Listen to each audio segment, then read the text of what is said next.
Yesterday, news broke that Donald Trump is poised to accept a $400 million gift from Qatar in the form of a luxury Boeing 747 that Trump's going to use as Air Force One before ultimately taking personal ownership of it before leaving office.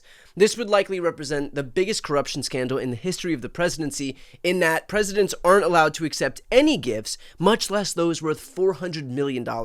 He was asked about the scandal today, and he didn't exactly do himself any favors. On Qatar, has Qatar asked for anything in exchange for that $400 million luxury jumbo jet? And how can the American people be so sure that they will not in the future? Well, I think what happens with the plane is that, we're very disappointed that it's taken Boeing so long to build a new Air Force One. We have an Air Force One that's 40 years old.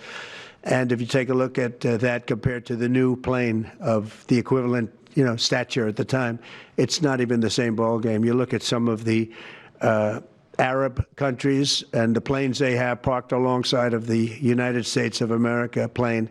It's like from a different planet. And it's close to 40 years old, might be more than 40 years old now. And we, when I first came in, I signed an order to get it built. I took it over from the Obama administration. They had originally agreed. I got the price down much lower. And then when the election didn't exactly work out the way that it should have, a lot of work was not done on the plane because a lot of people didn't know. They made change orders that were so stupid, so ridiculous. And it ended up being a total mess, a real mess. And when I came back, I said, by the way, what's going on with the Boeings that are coming in? Well, sir, they're way behind. And they are. They're way behind. They were way behind. Another mess that I inherited from Biden. And it's going to be a while before we get them. And I think Qatar, who has really, we've helped them a lot over the years in terms of security and safety. I think they, and very, very nicely, and I have a lot of respect for the leadership and for the leader, Qatar. And I think they knew about it because they buy Boeings. They buy a lot of Boeings. And they knew about it. And they said, we would like to do something. And if we can get a 747 as a contribution to our Defense Department to use during a couple of years while they're building the other ones. I think that was a very nice gesture. Now, I could be a stupid person and say, oh, no, we don't want a free plane. We give free things out. We'll take one, too. And it helps us out because, again, we're talking about we have 40-year-old aircraft. The money we spend, the maintenance we spend on those planes to keep them tippy-top is astronomical. You wouldn't even believe it.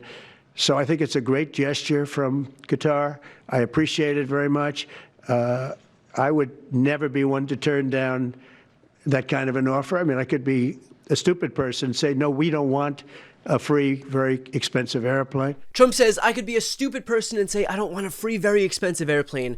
But slight problem with what he's saying here. What he views as a stupid person is actually a person who is upholding his oath of office to defend the Constitution, because the Constitution's Emoluments Clause expressly prohibits U.S. officials from accepting gifts from any king, prince, or foreign state. Those are the exact words of the clause. Now, I'm no constitutional law expert, but a $400 million plane from the foreign state of Qatar does seem to fall into that category. Granted, if you don't want to take my word for it, I spoke to an actual constitutional law expert, Jamie Raskin, about this exact issue and its legality. Here's what he had to say. No, it's not consistent with the Constitution unless the president comes to Congress and asks whether he can receive this gift.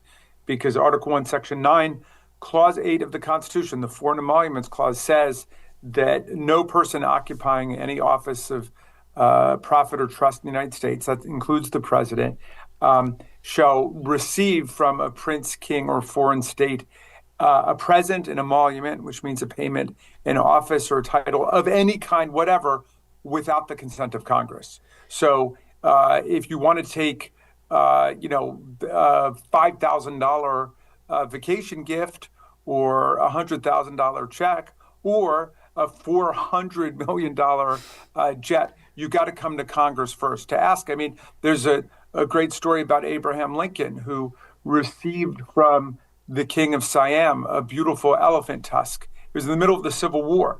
And Lincoln took the Foreign Emoluments Clause so seriously, like pretty much every other president, that he came to Congress and he said, I love this tusk. Can I keep it? And Congress met and they said, hey, you're doing a great job in the war Honest Abe, and we love you, but no, you can't keep that. Turn that over to the Department of the Interior. And look, of course Trump knows that what he's doing is illegal. It's just that he doesn't care about following the law. This guy is a convicted felon whose current position is the only reason he's not in federal prison right now. And his litmus test for hiring those around him was a shared interest in also flouting the law for personal gain. Which is why, by the way, Pam Bondi is the Attorney General right now. It would normally be her responsibility to enforce the law against what Donald Trump is doing, but she herself accepted a $25,000 donation from Donald Trump while she was serving as Florida's Attorney General and deciding whether or not to prosecute Trump University for fraud. Surprise, surprise, she didn't pursue charges. And she was also a registered lobbyist for Qatar and received $115,000 per month for her services. In other words, in Pam Bondi, you've got a perfect storm of corruption and allegiance to the very country that is bribing Donald Trump right now. So, not exactly a surprise that she's not interested in enforcing the law or upholding the Constitution. But what Bondi and Trump can control is the very blatant optics of corruption, which is why questions like this one are being asked. Mr. President, what do you say to people who view that luxury jet as a personal gift to you? Why not leave it behind? You're ABC fake news, right? Why not? It's only ABC. Well, a few of you would. Let me tell you, you should be embarrassed asking that question. They're giving us a free jet. I could say, no, don't give us, I want to pay you $1 billion or 400 million or whatever it is. Or I could say, thank you very much. You know, there was an old golfer named Sam Snead. Did you ever hear of him? He won 82 tournaments. He was a great golfer. And he had a motto: when they give you a putt, you say, thank you very much. You pick up your ball and you walk to the next hole. A lot of people are stupid. They say, no, I insist on putting it. And then they putt it and they miss it. And their partner gets angry at them. You know what? Remember that, Sam Snead. When they give you a putt, you pick it up and you walk to the next hole and you say, thank you very much. Oh, right. How stupid of us. When someone hands us a putt, otherwise known as a bribe in this situation, you're just supposed to say thank you. Because as we all know, bribes never warrant any payback. Famously, bribes are a one-way street and the offerer doesn't expect anything in return. Now, if you'll excuse me, I have a meeting with a Nigerian prince who has a wonderful investment opportunity just for me. The reality is that our national security, our economic security, and the preservation of our democracy itself depends on a system of government where our elected officials, and especially the President of the United States, are actually beholden to the Constitution and not to foreign kings.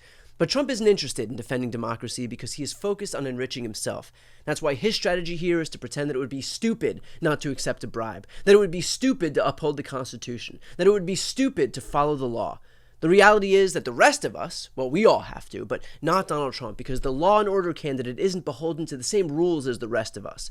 This is how you're left with a president loyal not to his own country, but to foreign interests. When you elect a money-hungry con man, you can't be surprised when he governs like one.